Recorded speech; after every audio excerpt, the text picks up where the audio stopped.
하무태 여러분 안녕하세요. 노년을 당당하고 행복하게 함께 정보를 나누고 함께 행복을 쌓아가는 행복 테트리스입니다. 더위가 언제 지나가나 했는데 이제는 아침 저녁으로 제법 싸늘한 것 같아요. 그런데 날씨가 서늘해지니까 불청객 기침이 찾아왔네요. 주변에 기침으로 고생하시는 분들이 많으시더라고요. 저희 어머니도 요즘 기침이 심해지시고 저도 아침엔 목이 잠기고 기침도 나고 그럽니다. 감기도 걸리지 않았는데 기침이 이렇게 나네요. 그래서 오늘은 기침이 나오는 원인과 치료 방법, 그리고 기침과 가래에 정말 좋은 마법의 음료 만드는 법까지 알아볼 겁니다. 여러분, 이 말씀 나누기 전에 먼저 구독해 주시고 좋아요로 저에게 힘을 주시면 감사하겠습니다.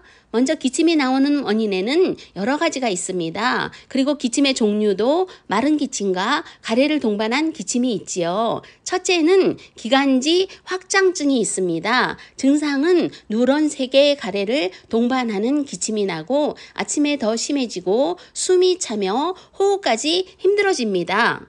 원인은 기관지 벽에 반복적으로 염증이 발생되면서 기관지가 늘어나서 생기는 것으로 환자 10명 중 8명 이상이 50대 이상의 중장년층입니다. 치료는 기관지는 한번 늘어나면 완치는 어렵습니다. 그렇지만 증상을 조절하고 악화되는 것을 막을 수는 있습니다. 이비인후과에 방문하셔서 정확한 원인을 찾아내시고 증상에 따른 염증 치료를 받으시는 게 좋습니다. 그리고 집에서 가래를 묽어지게 해서 배출을 도와주고 기침을 줄여주는 마법의 음료를 만들어서 자주 복용하시는 것만으로도 증상을 완화시킬 수 있습니다. 마법의 음료 만드는 법은 배와 같은 양의 무 그리고 약간의 꿀을 준비해 주세요. 믹서기에 그 재료들을 넣고 곱게 갈아주세요. 그리고 곱게 갈아준 재료를 40도 정도의 온도에서 2시간 정도 놔두어서 무의 효소를 최대로 활성화시켜 줍니다. 그런 후에 재료를 면포에 넣고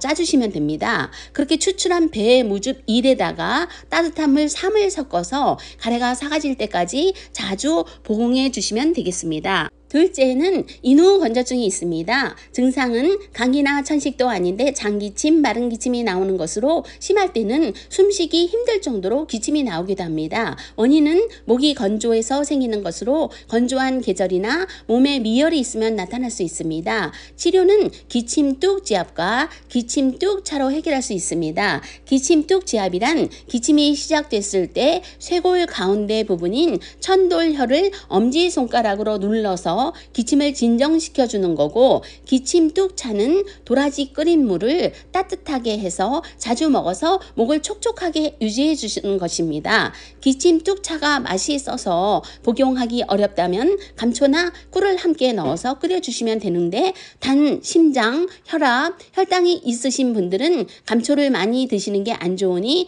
과량 복용하지 않으시는 게 좋습니다. 그리고 목을 촉촉하게 해주기 위해 간절기나 건조한 계절에 가습기를 틀어주시는 게 좋겠고, 스트레스를 받거나 걱정이나 생각을 너무 많이 해서 상체에 열을 받아도 인후 건조증이 깊어질 수 있으니 마음을 편안하게 유지시켜 주시는 게 좋겠습니다. 셋째는 알러지로 인한 기침이 있습니다. 증상은 목이 간질간질하면서 가래를 동반하지 않은 마른 기침을 하는 것으로 한 번 시작하면 발작하듯이 참을 수가 없이 계속 나와서 기침할 때 너무 힘들고 심하면 멈추지 않아서 진이 빠지고 호흡 곤란까지 올 수가 있습니다. 원인은 알러지를 유발하는 여러 가지 원인들이 있는데, 찬 공기를 흡입하거나 특정의 냄새를 흡입했을 때, 또는 먼지나 꽃가루를 흡입했을 때, 또는 특정의 음식을 섭취했을 때 등 여러 가지 원인이 있을 수 있습니다. 치료는 미리 자신의 체질을 잘 알고 있다가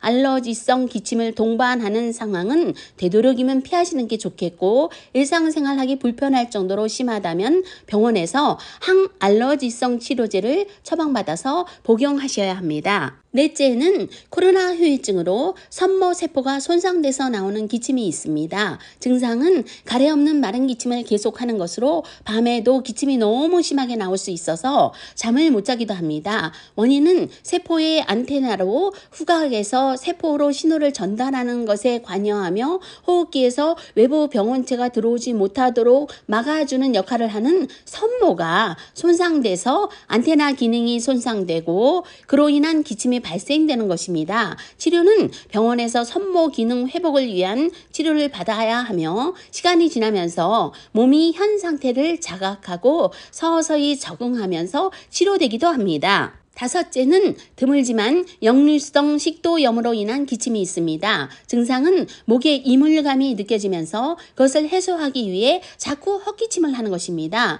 그런데 이 기침은 일반적인 기침과 다르게 주로 식후에 일어나고 식간에는 이런 증상이 일어나지 않습니다. 원인은 위장의 음식물이나 위산이 식도로 역류해서 산에 의해 식도가 손상을 입고 식도염이 발생하게 되는 것입니다. 치료는 먼저 위산이 식도로 역류하는 증상을 치료해 줘야 하며 위산 역류 현상이 치료되면 위산이 역류해서 발생하는 식도염을 치료할 수 있고 식도염으로 인한 헛기침을 멈추게 할 수 있습니다. 여섯째는 아무 이유가 없는 기침이 있습니다. 증상은 정말 아무 이유가 없는데 병원에 가도 아무 이상 없다고 하는데 본인은 기침으로 너무 힘이 드는 경우입니다. 밤에 잠을 못 잘 정도로 기침을 하고 기침이 너무 심해서 숨을 쉴 수가 없습니다. 이렇게 별다른 원인이 없는데도 계속 기침으로 고생을 하신다면 몸이 허약한 건 아닌지 체크해 보세요. 한방에서는 몸이 허약해도 기침이 나올 수 있다고 합니다. 먼저 몸을 보호해주는